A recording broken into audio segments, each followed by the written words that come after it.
So if you watch some of our other podcasts, you notice that there are more beers on the table at the end of the podcast than the beginning.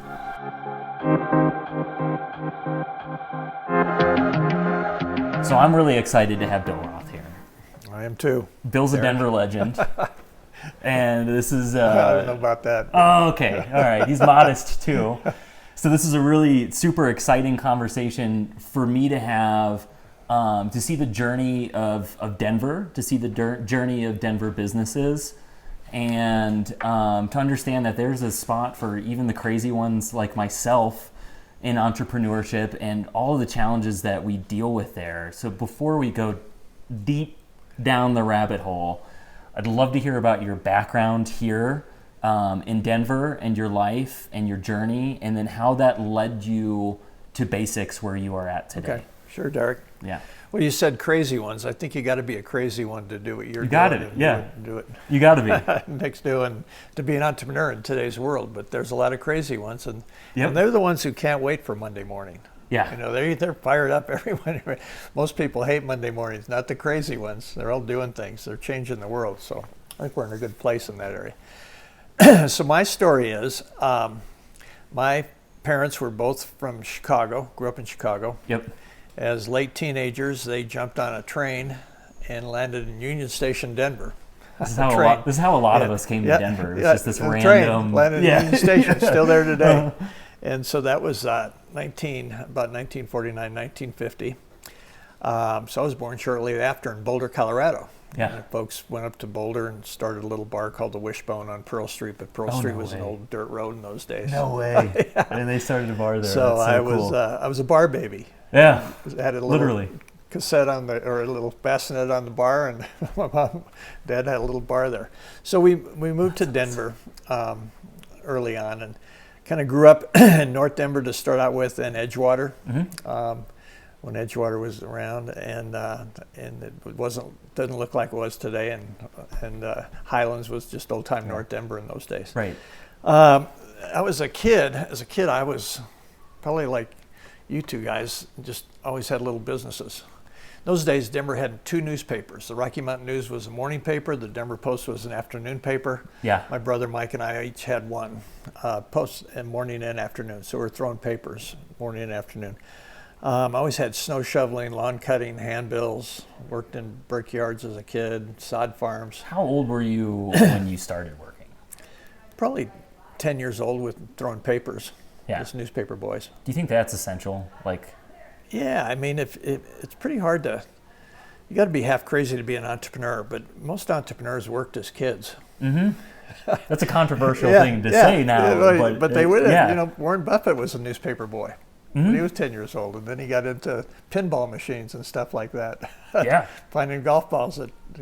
So anyway, so I was always worked. By the time we was in high school, we moved out west to Lakewood. Went to Lakewood High School. Mm-hmm. It was part of one of the great all-time football teams in the state of Colorado for high school. We never had a close game our senior year, and there were 6 of us that went to Big 8 teams with the Big 8 in those days. I went to Missouri. Yep. 4 of our guys went to CU Buffs, and one guy, Dean Unruh, went to Oklahoma, played for the Sooners. So spent 4 long years at the University of Missouri, could not wait to get back to Denver. You know I'm from Missouri, right? Yeah, okay. St. Louis. Yeah. Right. Had a lot of buddies from St. Louis. Yeah. You can imagine. Everybody from Missouri was either from Kansas City or St. Louis, except for me. Yeah. And my claim to fame, even as a entrepreneur in college, even I could have gotten in trouble with this with my scholarship and stuff, but Coors beer, everybody loved Coors beer in the Midwest, but you couldn't buy Coors beer. It was only in like 7 or 8 different Western states. Anheuser-Busch. Yeah. Yeah. I had Anheuser-Busch. So every time I'd come home, I'd pack the back of my car with Coors beer. I was like the most popular guy on campus with Coors beer in Missouri. They couldn't get Missouri, and Coors was only in about 7 or 8 Rocky Mountain states in those days. So you're going over the Kansas state lines with the Coors car beer. Packed. Yeah. Yeah, I was running Coors beer. Entrepreneur. So Missouri, I took my final test and car was packed. I headed to Denver. I wanted to start my business career. And one day, I always believe, and we've talked about this before, that you never know the day you're going to meet the next great person in your life. So you got to have your antennas up every day, and they're out there. And it doesn't take more than 1 or 2 or 3 to really change your life over a career. So I was looking, and I was working a couple part-time jobs trying to figure out what I want to do. I needed to find somebody that really knew business, because I had 2 good parents, but they were kind of live for the weekend type parents. Yeah. They weren't into jobs and education and stuff like that. So thank God, one of my buddies told me I should meet this guy named Ron Blanding, B-L-A-N-D-I-G. And Blanding was from the East Coast. He's about twice my age. I was 24, he was probably 50. He came out here to serve at Lowry Air Force Base, did his 3 years. Got out of the service and bought himself a pickup truck and a wheelbarrow, started doing concrete patios, garage floors, sidewalks, stuff like that. Contractor, cement guy. Well, Ron built the Denver Merchandise Mart in the 60s, sold in the 70s. Yep. He put in the original Denver Bronco training facilities when they moved out here, when the Broncos opened up in the AFL. He always bought a lot of raw land, and he bought the land across the street from the Mart and put it in the original Denver Bronco facility. I still hadn't met him by this time. As you go east on I-70 towards the DIA, you pass the Coliseum, it's Warehouse Row on both sides. Yep. He built a lot of those in the 60s and 70s. Yeah. So one of my buddies told me I should meet this guy named Blanding, who was a commercial real estate broker, construction company owner, construction guy. Yep. And he was building a private athletic club. And in those days in Denver, in the 70s in Denver, if you wanted to work out, it was kind of the YMCA or nothing. Yeah. There were no 24-hour fitness or Bally's or yoga facilities or CrossFit facilities or any of that kind of stuff. It was just the Y. Everybody worked out the way. So Ron bought about half the block at 3rd and Broadway. Just leaving downtown, going south on Broadway. On the west-hand side, he bought about half that block, and he put in the first, what turned out to be the Colorado Athletic Club. Yep. And I was an athletic kid, and I thought, my buddy told me about this guy named Blanding putting in an athletic club. I said, holy cow, would I ever love to work in an athletic club? And this is before the days of cell phones or internet or LinkedIn. And the only way I could meet Blanding is to get in my car and drive over there. So I love that was the only way you could do it. Yeah. I mean, I couldn't look him up on LinkedIn. There was no internet. Yeah. Nobody had a cell phone in those days. Yeah. So I just jumped in my car and drove over to 3rd and Broadway. Parked, and they had about a dozen of his construction guys out there getting ready for the grand opening, and I asked one of them, is Mr. Blanding here? I didn't have a clue what he looked like or who he was. So that's Blanding over there. And Ron was one of these business owners that if his company was pouring concrete, he had rubber boots on and shovel in his hand. Yep. Like you guys, very hands-on. Yeah. So I walk over there. And I had no. He was from the East Coast, and he was kind of a wise guy type guy. Yeah. I said, Mr. Blanding, my name's Bill Roth. I just graduated from college. I'd like to work for you when you get this club open. And he kind of rolled his eyes and he said, okay, college kid, because he never went to college, but he was about 10 times smarter than I was. Yeah. He said, do you know how to fold towels? I said, absolutely. I'm the best towel folder you'd ever have. Of course, I'd be a great towel folder. Which kind of surprised him. He didn't expect that. He had an old... What do you think he did expect? You to just... Oh, I don't, I was thinking more of being the general manager or something like that. Right. And that's what I admire is your humility there to be like, I'll be, you tell me how to fold a towel, I'll fold a towel. I'm there. Yeah. Because, and it turned out he spent a lot of weekends with me down there at the club, folding towels with me. This guy was a multi-millionaire. If blending isn't above doing it, then... this guy was a multi-millionaire. Yeah. So it's kind of surprised him, and he had this old crummy trailer, which was his mobile office on site. Yeah. He has a card table and 2 folding chairs, and it gives me 30 minutes. I said, bingo, I just met the guy, I got to get this is exactly what I'm looking for. Yeah. So long story short, he hires me. Long story short, I become the athletic director at the First Colorado Athletic Club, 3rd and Broadway. And a couple months after that, my wife had just gotten out of nursing school. I didn't know her, and she joined the club. So I met her at exercise class. Oh, wow. We got married about a year later. Huh. So that's where I met Debbie. That. Yeah, we met Debbie. I tell Deb all the time that I used to sell out my classes. You had to get there early to get a mat in a very big gym. It wasn't true, but I told her that. I said, so when Deb walked in, all the mats were taken. So she walked up to me and said, "Can I share your mat with you?" She didn't really say that, but I'd tell her. So anyway, so we got married shortly thereafter. Then in 1980, by this time I'm vice president, general manager of the Blanding companies, which included real estate and construction. And he put me in a couple deals with me. We bought some land together.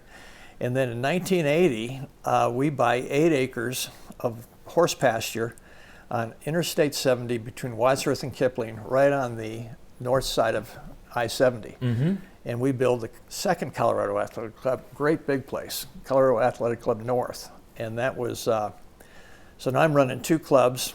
When we sold that, that's now Faith Christian High School is in that building. Oh, yeah. It's a big high school there. Yep.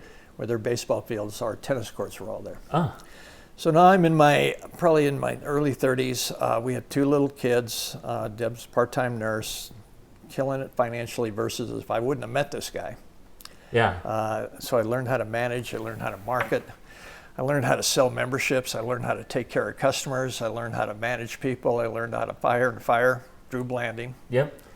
Learned how to market. And so I'm now running 2 athletic clubs, had between the 2 places well over 100 employees, a lot of part-time people, and just really doing well financially, thanks to Blanding.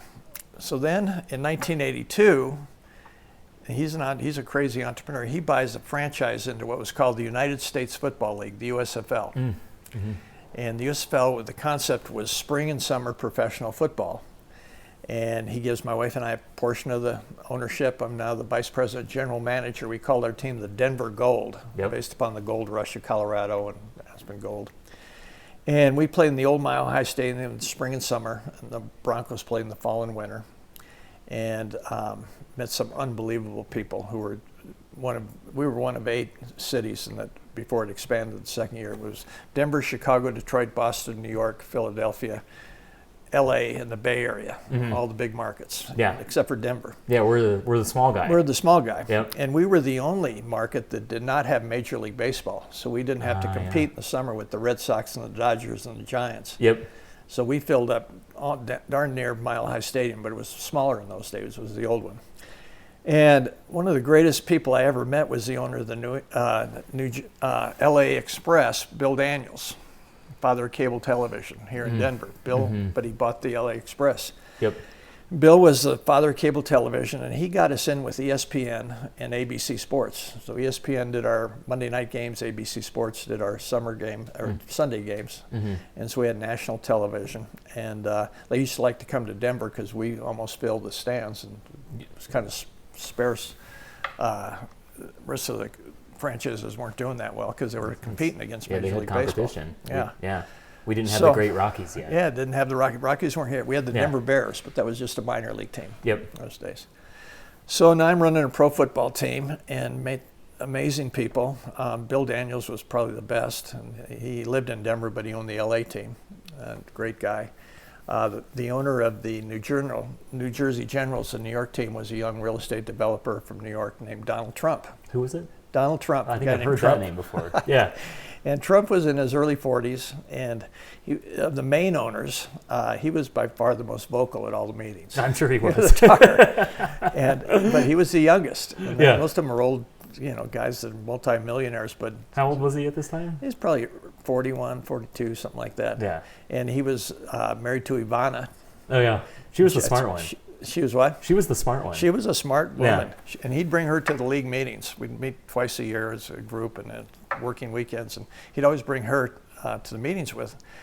And she was from Czechoslovakia, and she was a skier, real good skier. And I think he met her at one of the Olympics or something like that. But she kind of struggled with the language, but she was really bright. And she's the mom to the 3 older kids. Yep. And I got to know her a little bit, got to know Trump a little bit. But I just, one day I drove down to 3rd and Broadway, and now look where I'm sitting, It's really crazy to me because in the moment of that decision, it probably didn't feel as significant. Yeah. as it was, I mean, it's the simplest thing ever. You got in your car and you were willing to go have a conversation with someone. And I just thought I'd be folding towels for a year or two before I got a chance to for something like that, but that wasn't the case. I folded a lot of towels, but so did he. Yeah. He was the type of guy. So we became really close, and he was like a father to me. Then we sold our team to Doug Spedding, old-time Denver car dealer, Spedding Chevrolet and Spedding Automotive. And then my boss retired, moved to Southern California. And it was up to, what am I going to do next? So the next deal is my wife and I started a little printing and mailing. I always liked marketing. So we started doing a little printing and marketing company, and we rented a building downtown Denver at 17th and Larimer. Was there any part of you that thought about joining another company as compared to starting your own company at that I was point? ready to kind of do my That's own what I thing. wondered. I worked for Ron for 12 years. And yeah, so you're ready to... I kind of had the itch to... Yeah. And then, so we had that for a couple years, then sold it. And meantime, my sister, Patty, had married Gary Wright, who was a West Point graduate from Littleton here, but he went to West Point. And he had a little sales promotion company for retailers. They called GA Wright Incorporated. And I was a marketing guy, so I joined Gary, and I opened up the marketing side of GA Wright and worked. Gary was the CEO, I was the president for 20 years, and we grew into a big marketing and sales promotion company here in Denver. We had probably 125, 130 employees. Yeah. And we focused on two specific, over time we narrowed it down to two industries, the franchise industry and then gaming, marketing for casinos. Yep. And Blackhawk had just come to Denver, and Blackhawk Central City and Cripple Creek. Met Rick Shadden, the founder of Quiznos. Rick was a University of Colorado kid, and his father was an attorney here in town. When I met Rick, they'd had about 50 Quiznos, but it was all in the Rocky Mountain area. And I asked him if we could pitch his business, and he said, come up with a good idea. So we presented to him. Their offices were on Larimer Square those days. And so we came up with this thing called GOB, Grand Opening in a Box. GOB. Yeah. And it was everything you needed for the inside of your Quiznos store, marketing-wise. Menus, table tents, sandwich signs, banners, promotions, all the different stuff. Yeah. And we had that account for 10 or 12 years, and it went to over 2,000 franchises. So from 50 to 2,000. Yeah, and we were doing all the grand openings for them, and then we continued to produce collateral as they ran out of menus. We're printing thousands and thousands a month. Yeah. Quiznos menu, and they were all variable data because the owners could set their own price. Everybody had the same menu, but they could set their own prices, and then they had a digital map of where their store was. And we had the company, the equipment in-house, the big Xerox digital machines to do everything personalized. So then gaming comes to Colorado, and I was always kind of a closet gaming guy. Really? Yeah, I used to like to. I would have never guessed this. Best on football games, and I was just always You're a bettor, huh? Well, yeah, used to be. Not It's anymore. a good thing we didn't bring Trevor. But in the time, Blackhawk and Central City, I think they had $2 limits. It was a little penny ante stuff. It was low stakes. So I wasn't interested in that. So I started going to gaming shows, and the big gaming shows were Las Vegas. Yep. Had a huge gaming show in the convention center. Albuquerque, New Mexico was the headquarters for Native American Indian gaming. And at that time, the tribes were building these massive casinos on the reservations, and they could do whatever they wanted on it. There was no penny ante stuff, and they were building these big. And so I thought, we got to get in and bring that. That's our target, is the tribes are building these casinos, Native American Indian casinos. And then to go to Biloxi, Mississippi, they had a show for the Gulf Coast. And then Trump would always, he and his wife at the time owned 4 casinos in Atlantic City. Yep. And so I'd go to their gaming shows. And Trump had a guy by the name of Jack Breslin, who was about my age, and he was a long-time gaming family on the East Coast. And he worked for Trump at the Taj Mahal. Yep. And he and his wife had just adopted a little baby girl, and they didn't want to raise her in Atlantic City. I wonder why. So yeah. But he was an East Coast guy, but he's not even in Atlantic City but not in Atlantic City. So we brought him out to Denver, and they loved what they saw, and so we relocated him. He became the vice president, and couldn't have done what we did without his expertise, because he was a really gaming guy. Yeah. But we supported him with all kinds of help and marketing and did all the production. So we got into personalized direct mail for loyalty program. Vegas had a loyalty program, but it was kind of a new thing to the casino industry in those days. The airlines had a loyalty program, but the tribes didn't. So Jack knew that technology we needed. So we got the digital equipment and big presses and stuff like that. And the first big hit we got was in Oklahoma, the Chickasaw Nation. And they had 8 big casinos in Oklahoma. Tribe, they were about a $2 billion a year operation already. But they didn't have the loyalty program of direct mail, personalized direct mail that they could, and we set up a deal where we'll put a personalized direct mail piece in their mailbox every month with how many points they'd accrued the month before by tracking their player card around. And the more you play, the better your perks are. Everybody's doing that now, but only Vegas was doing that in those days. Mind-blowing that was a new concept. Yeah, oh my gosh. At a certain point, and now it just seems so obvious, like give people back something for spending with you. But this was probably 1995, 96 or something like that. Yeah.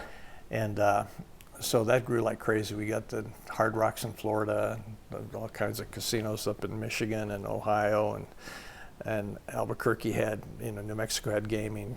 Did they all combine on the same loyalty program, or they were separate? Well, they were all separate. Okay. And they wanted, they'd send us the artwork for the promotions going on that month at their casinos, and then we would figure out how many points that player accrued the month before and what that meant.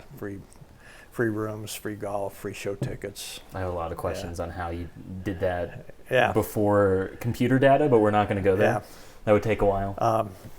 I'd have to call Jack and ask him how he did Because that. I can only imagine scraping through data back then, whereas now it's like we have all these programs that just make it so easy. It's kind of a new concept, especially for the tribes. Yeah. And so that was an easy sell, and we grew, and we were sending millions of casino mail and personalized every month out of Denver. Boom, boom, boom, boom. Casino industry is a great industry to work for because they pay their bills, but they're demanding.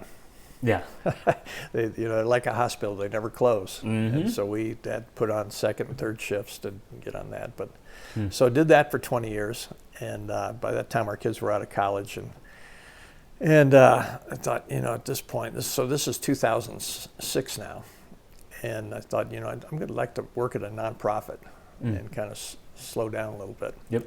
And I always had a tie into Mount St. Vincent Home in North Denver, and it was a home for, it was old-time Denver orphanage, and it was a home for foster kids in that day. And I'd known the nuns I had them for grade school, that same group in North Denver. And so Debbie and I were volunteers there, so I went to the head nun there and said, how about making me head of operations? And so I got a job as COO and then became CAO, Chief Advancement Officer. And worked there for 6 years, had a blast with foster kids. Yeah. And learning the nonprofit business. Go from casinos to nonprofits, quite a switch. It's a big switch. Yeah. A little different environment, but it was good. Who was the tougher boss? The nuns. Yeah, I bet. They were, they were like, I shouldn't say this, but you couldn't get it. They were like Navy SEAL women. Yeah. Oh, you should hear the things we say in front of this camera. Yeah, no, we're very tame right now. This is good. We're doing okay. Good.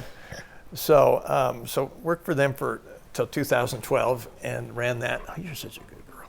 And then started missing the business world. You guys get addicted to the entrepreneurial life. You do. And this was very fulfilling, but it wasn't like being in the crazy business world. Yeah. So I decided to, at this point in time, I was going to be a business coach and just do my own thing. And that was basics. And I came up with the name Basics, getting back to the basics in business. And I started out not charging. I took my kids grew up with, and by this time they were all getting out of college. And I said, hey, I got a program to test with you.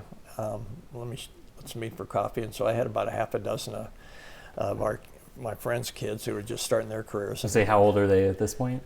They're probably 40, 42 now. Yeah. Yep. And then they were. Yeah, they were mid-20s, you know, something like that. And so I really enjoyed it. Really enjoyed it, and they liked the curriculum. So then I got real serious about it and started spending about half the time coaching and half the time writing curriculum and seeing the curriculum. Yep. So there we are today, and it's called Basics Team, and work with this is our 12th year already, Derek, and so it probably worked with, I don't know if there's 700-800 over that period of time. And that's amazing. Probably 80 or so are active still today. Yeah. But continually, like I've worked with you for a couple of years, and took a year off, and then we're back at it again. So a lot of that kind of stuff. Yep. But it's got a lot more. The people I'm working with are older. They're more sophisticated. A lot of them are business owners like you guys. A lot of them are executives, accountants, architects, lawyers, a lot of technology people. Yeah. Still work with construction company and landscape companies and that kind of stuff.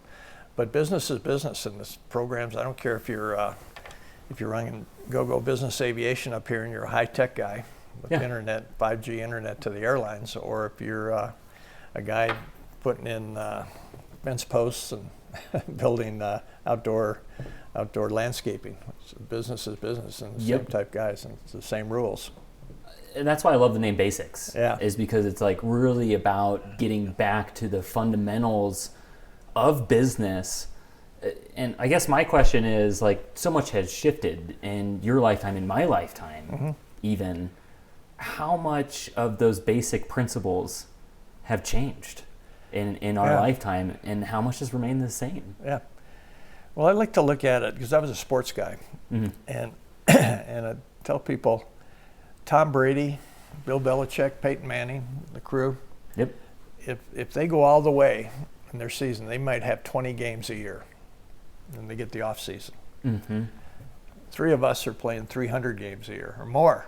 Every day is game day. Yep.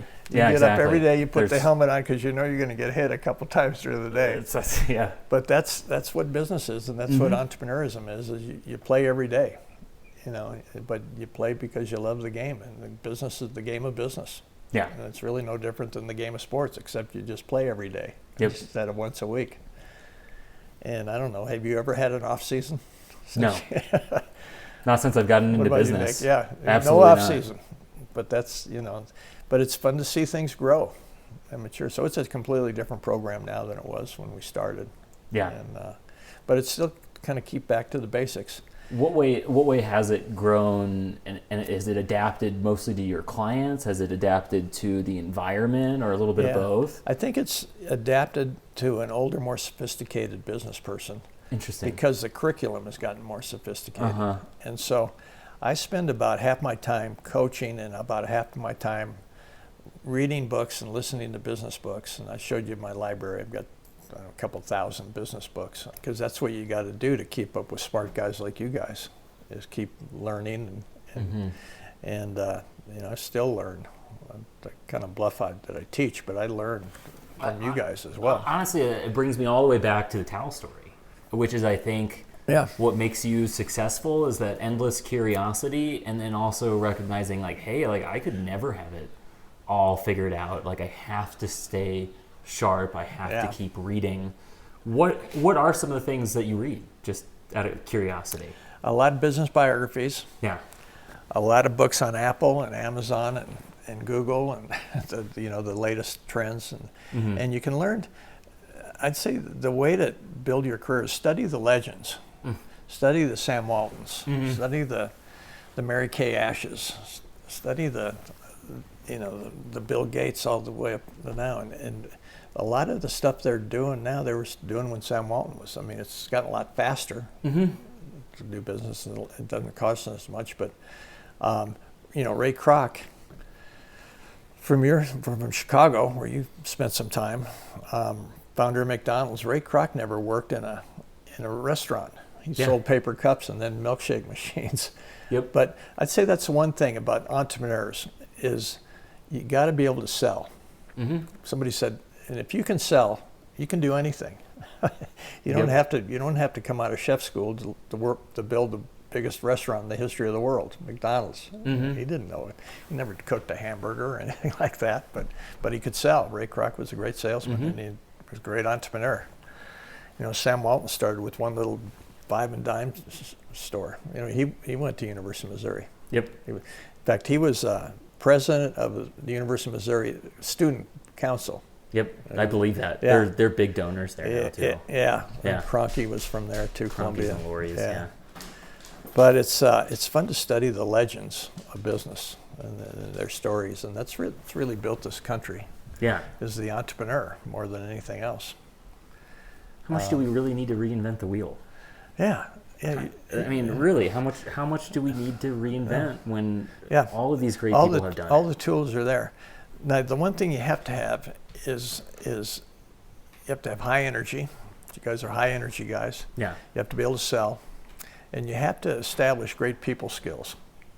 Great people skills, because that's what business is all about, is people. Yep. I gave a little talk today on networking, but as you know, in basics we call it net giving. Those are the greatest networkers, are the ones that give. And it comes back tenfold. I'm really convinced of that. Yeah. But all these great legends, they were net givers. Bill Daniels was a net giver, not a networker. Yeah. Sure worked for him. Yeah. The people skills, I think, such an interesting point, especially as we plunge into the world of technology, which on one end enhances our communication skills. Like, you're able to send your newsletter to me every Wednesday. Sure. And I'm able to see that. I couldn't. It's technology. That wouldn't have happened. No. And then the other side of it is being zombies to our screens. Yep. So I guess my question is, how much has technology contributed positively to business, and do you see it presenting new challenges in the future? And once again, I'm thinking about your towel story. Yeah. Because I'm thinking, like, now I would have been like, oh, let's get on LinkedIn and send a message. Let's get on Facebook Messenger and send a message. Just ping them that way. But really, probably the most effective thing to do today would still be to show up and have a conversation on that work site. So how much is it helping us, and how much is it not helping that side of things? I think you're exactly right. There's two sides to it. You still have to be high energy, and you have to be a doer. And technology won't ever replace that. And I think especially coming out of COVID, people are hungry for relationships again. Yes. Building relationships. And that's really what business has all been about since the beginning of time, is building relationships. And we lost that the last year and a half. You're 100% right. So, and I think the people who've just been behind their computer for the last 24 months are going to miss out on. I think now is the time we reconnect with people by having a coffee, having a beer, having a glass of wine after work and stuff like that. Yep. And get that people contact going again. Have you noticed that transition in basics, where people are like, let's start meeting in person? Like, forget the Zoom. Yeah. Well, we still do some Zoom, but there's a lot on me now to start doing some more breakfast meetings, and we're going to have a happy hour in middle of, you'll get something next week on that, middle of August, and we're going to have our golf tournament in September. Yep. But your people just love to reconnect and network. We do. Yeah. That's why I asked that, because I've noticed a huge shift in my business where it was like Zoom meeting for everything. And now, like, my team, I'm like, just go meet them in the house. Yeah. Go meet them in the house, meet them in person. Yeah. Get the connection, because people are so hungry for it now. For human. After shaking hands and hugging. It's funny, we go to church on Sunday, and people are starting to come back to church again. Yeah. But they always have a part in the Mass where you greet each of the people around you. It used to be, in the old days, everybody shook hands. People are a little shy still about church, especially the older people. And some of the younger people too. But I think it's getting better, and hopefully we'll continue on this, getting back to, because business is people business. It's a team sport for people. Yep. Totally, not for computers, but for people, although you need technology. Absolutely. But you never replace that one-on-one interaction between people. To me, technology is a great filter. Yeah. I mean, it tells me who I should interact with, who I should be in front of. I can have data that signals like, oh, this person clicked on a house 3 times. Yeah. You should have a conversation Absolutely. with that person, and that's very helpful. But you have a conversation. But the conversation's the most important part. Yeah. It's a conversation guided by data rather than data guiding the conversation. And that's a very big difference. Absolutely. I study salespeople because I love salespeople. That's what they make the world go around. But I always had this little line that facts, F-A-C-T, it's kind of technology, facts tell, but stories, face-to-face stories are what really sell in any industry. Wouldn't you say? You're a storyteller. Absolutely. It's the story that people are buying. Yeah. As much as they like your service or your product, at the end of the day, what they like the most is the feeling after your service or product, and that feeling is your story and how much they connect with it. And that's why Apple, Steve Jobs was such a great marketer. You know, he didn't get on stage and talk how many gigabytes and all that and thing. He said, how'd you like to put 1,000 songs in your pocket? What the hell is he talking about?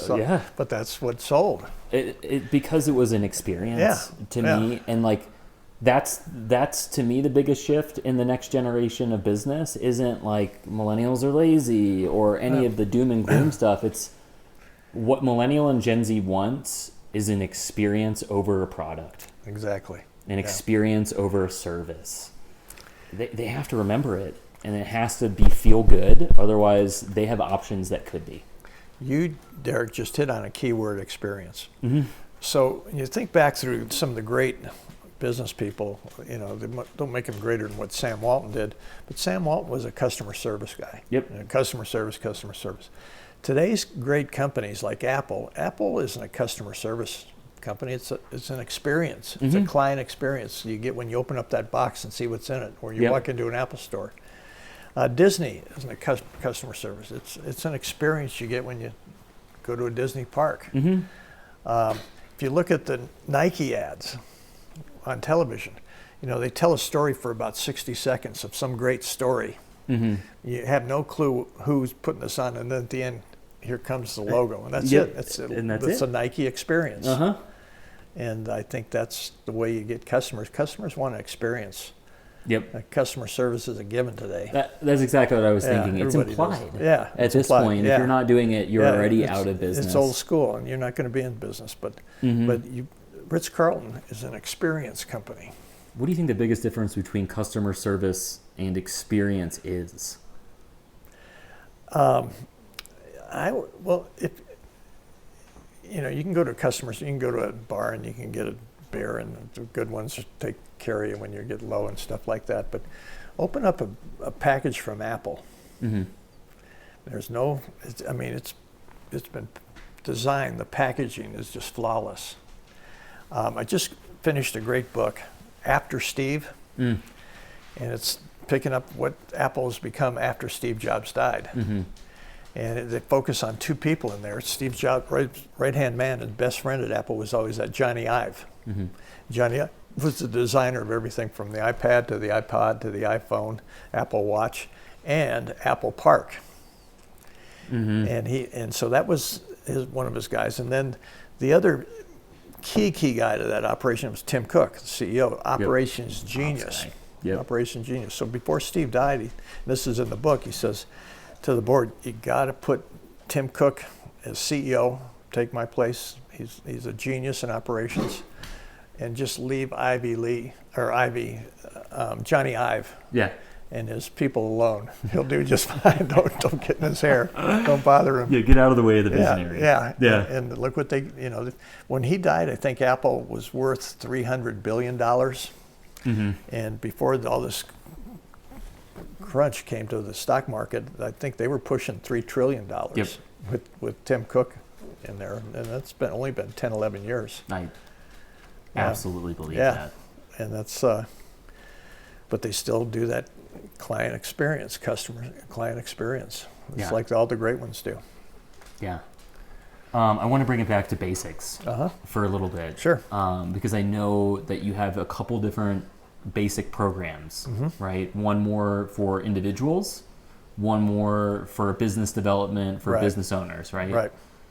Do you want to explain the difference between both of those and who those would be good for? Well, I try to start everybody out with a couple.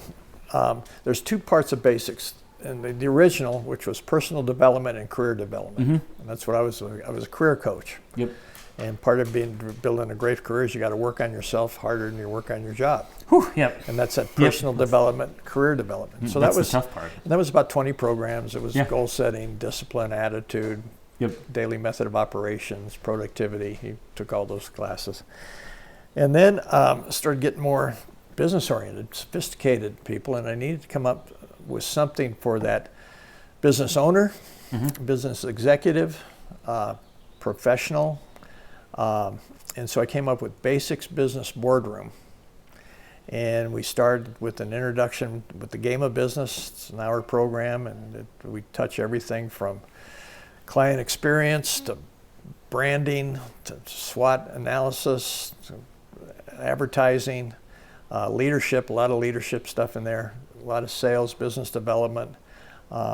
We study legends. We've in a lot of classes. We have 4 different legends in each one of those things. So it's definitely a higher mode, but I'm not going to represent that I can have an MBA program, but for basics, that would be the MBA program, would be the Basics Business Boardroom, and I think you're about halfway through that right now. But it's definitely meant towards a person who is not just starting their career, but is building something special, and geared for the type of people, like I said before, they can't wait for Monday morning. They're playing the game every day, and they're excited about it, and I think this is what that program's for, how to build something really special. What's the value in bringing all of those people together, too? And I ask that because a lot of them are on this podcast, and there's such value in the community aspect of it. So talk a little bit about the Basics community, what that offers. I'm by far the oldest one in the group. But I'd say over the years, that particular group has gotten older. So they're probably 40-ish, but they're a good 10 to 12 years in their career. They're had their own business for 5 or 6 years, or they have they're architects, or a lot of lawyers in the group. A lot of real estate people, commercial real estate people. And they're, they've got young families now, and they, the better they do, the better it's going to be for them, their family and their kids and everything else. And the things that I teach, I don't think they're teaching in MBA school or business school even. That's the reason some of us dropped out of college and are still in basics. They aren't teaching. Yeah. Like, they don't really teach sales. In business school. They have some philosophy on sales, but they don't really get down and really this third party look into it as compared to experiencing. And they don't teach first class client experience and stuff like that. They don't teach branding too much, or daily method of operation and stuff like that. And they don't study the legends like we do in basics. Which I'm surprised about. Yeah, they should. I mean, they're right here. And everybody can read about them, but that's why I think one of the chapters we listed Hall of Fame business people, from Walt Disney to Mary Kay Ash to Mother Teresa, all these great people, and I think of the top 10, only 3 of them went to college. I believe that we studied. Sam Walton was one of them. But most of them never. Ray Kroc never went to college. Mary Kay Ash never went to college. Steve Jobs went 3 weeks to read college. So it was, it's just a different breed, but they all have an addiction to learning. And if you're not addicted to learning, don't get it yours. Don't start your own business. Right. Just go to work for somebody, and you'll have a nice life. Yeah. But you really have to have that addiction to hard work and learning. What do you think? I know hard work, learning, 2 really important things for business owners, but you're in a really unique position after coaching, you said 700 people. Yeah. What do you think are some of the most common things that all of these entrepreneurs have in common? And are those things a learned skill, or are they something they're born with? Yeah, I think to a certain amount, they're born with high energy. Yeah. I mean, you're a high energy guy. Yep. Not everybody's born with high energy. And that's another key thing. Don't start your own business if you're low energy. No. So they're born with, and I just finished a book on Michael Dell. Mm-hmm. Really become a Michael Dell fan, Dell Computer. He said even as a little kid, and today, I think Dell's in his 50s now, maybe 60. I don't know, it's worth $40 billion or something like that. He says even today, as I say, the number one thing that has propelled me as a kid and where I'm at today is the word curiosity. Mm-hmm. I just got to take everything I see apart, put it back together again, and see how it works. Mm-hmm. And that's what he did when he was I think he grew up in Houston or Dallas, and his Jewish family. His father was a doctor, his older brother was a doctor. You're going to be a doctor. And so he goes to the University of Texas as a freshman, and he gets in the room, and he's got his computer, and his roommate he meets has a computer, but it's running about 10 times slower than his, or his is running 10 times faster than his buddy. So he said, I can do something about that if you want me to fix it. So he takes it apart, tunes it up, and holy shit, this guy got a computer as fast as Michael Dell's. So word gets out on the dorm floor, this guy can triple the speed or quadruple the speed of the computer. So everybody's lined up to see this guy. Then word gets out on University of Texas, Austin. Yeah. There's a guy in this dorm up here who can do this. So after a year or so of that, he's got people lined up to charge him a little bit for it. So he's got to make the painful call to his parents. Mom, Dad, I'm not going to become a doctor, and I'm going to drop out of school, and I'm going to start my own computer company. Parents go, no, you're not. You're not either. You're going to be a doctor. You're going to stay in school. That's Yep. crazy. Fun phone calls. And so, yeah, he probably made that same call. And so now today, everybody knows who Michael Dell is. Mm-hmm. And he's one of these guys that him and his wife, I think her name is Susan, they send billions of dollars around the world to third world neighborhoods and nations and stuff like that. Thank God he didn't become a doctor. Yeah, he would have been cough here. Yeah, definitely not highest and best use there. Let me hear you cough. Yeah. And so but Michael Dell, his deal was curiosity. It's Mm-hmm. another thing with a great entrepreneur. They're curious people. Yeah. How does this work? What makes this go faster? For me, you're born with that. Yeah, you learn, yeah. but you got to be born with it. Yeah, I used to go down, I called them Wikipedia rabbit holes as a kid. When Wikipedia was this new thing, which is like the best thing ever. I loved encyclopedias as it was. Yeah. Now it's out on the internet. And if I'm interested in what they're talking about, I don't have to go back to this huge book section. I can just click on the link and it brings me to the next thing. And I call that the rabbit hole because you just keep going down this Wikipedia. I'll tell you what's gotten me is a rabbit hole the last 2 or 3 years, and I'm 71 years old. Last 2 or 3 years, I've got addicted to YouTube. Oh, that'll do it too. That's a. I don't watch TV anymore. It's just YouTube programs and stuff like that. Oh, that's another amazing one. stuff. Well, and then they start to really learn what you like as well. And I'm getting all these great programs from Warren Buffett and all these great biography reports and. Yeah, that's pay-per-click ads at their finest when they're targeting you for beneficial sending me all things. this great information. It's all about what you clicked on, folks. So that's where the ad is coming from. There's no who says this. John Wayne has a quote: "Life is tough, but it's tougher if you're stupid." But, so many people are that stupid explains a lot for me because they don't take advantage of all this free education out there. There's so much, and I know this because we have virtual admins in the Philippines, and there are so many things that I know they have no idea how to do. Yeah. And I just say, do it. They get on YouTube, they watch some videos, they get it done, and I think it's that get it done mentality that brought you to Blanding. Yep. And it's that curiosity too. Sure. What is this conversation going to be like. Yeah, do whatever it takes. So I want to hear your outlook on the future, because a lot of people watch the news, and the news does not make the future sound very bright, but you're in front of some of the brightest, best, most encouraging individuals.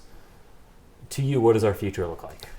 I would say the best thing your generation could do is turn off the news. Turn it off. And I was a news junkie for years. Yeah. But about 4 or 5 years ago, I turned off all the news, and I don't watch the news anymore. I watch YouTube, and I read books, and another addiction I have is Audible. I love Audible. Yeah, it's great. So I can knock out a book every 3 or 4 days, and the books I like, I'll buy the book then and go back through it. Yep. But the news is just a total waste of time, in my opinion. Especially, so many people watch the news before they go to bed at night. Oh my God! Is there a worse way to go to bed at night? In a state of fear and panic. Watching the news on how many people got killed. Well, then you got to wake up the next morning and watch the news. Yeah, and that's why. And they repeat it. It's a 24-hour news cycle, and I was sucked into that. For years. So I'm a lot happier now that I don't watch the news anymore. How do you stay informed? That's where I get. That's the next question I get, because I don't either. I stay informed with a lot of things happening in business, and then I'll glance over a little internet news, like Fox News. I'll just look at headlines, but I don't get into stories. But I mainly just read books and listen to some podcasts, the ones that I like. You know who Rich Roll is? He's got a good poet. I like Rich Roll. He's got a great book, Finding Ultra. Yeah, I read that. You recommended that book to me. Yeah. That's what whipped me into the 75-day hard thing. Yeah, 70. You hate me for that now, don't you? What day? There are moments. What day are you on? I'm on day 38. Oh, are you? Good right for now. You. Yeah, so I'm getting through it. It's to the point where it's like become a habit now, or at least it's feeling more like that. A lot of the things they talk about, you probably were already doing, like reading 10 pages a day. You can do that part easily. Was fine. Yeah. There are parts that are more challenging. Like it's the 2 workouts a day was easy to adapt to, because that's the one that you feel at first. You're like, oh my gosh, I feel really good. Yeah. So you get that immediate reward. For me, it's the water. See, I haven't even had a drink of this water the whole time. You know, I've never been much of a water drinker. To drink a gallon of this a day. A gallon a day. I think I'd be tough on the cold showers. It's a 5-minute cold shower every day. That one's not a requirement. Oh, it isn't? I would not. Okay. I did that as a monk for a while, the cold showers in the Walmart parking lot at 4 a.m. And when you've had steam rolling off your body, you just put that one away, and you're like, I've gotten the benefits that I need to from this. I never need to cold plunge again in my life. Have you ever laid in an ice, like those football players after a game, they'll go into an big ice bucket? I've never done that. I've done something similar where they blast liquid nitrogen around your whole Debbie's body. Done that. Debbie's done that. Gotten one of those for a bad knee. Cryotherapy? Yeah, isn't that what she's that's called? That, yeah.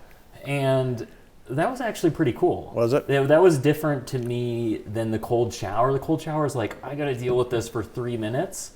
Whereas that's like a minute, I think, of just like you're in negative degrees. Your whole body is. But you can just tame the mind for 30 seconds to 1 minute as compared to for a full. Yeah. It seemed easier to me. But I think it's the thing you get out of stuff like that is just the discipline of a daily method of operation. Yeah. And that's all the winners. They have a strict regime from the time they get up in the morning to the time they go to bed at night. I think you have to experience a little bit of, I don't want to call it suffering, but that's how your body interprets it, like a workout in the morning, for example. And then you burn the cortisol out of your system, which is the fear hormone. Sure. And now because you've done that, you can move through your day in a very calm, level spot. Mm-hmm. So there's this inherent benefit to putting yourself through suffering. Yeah. So you know how to handle it.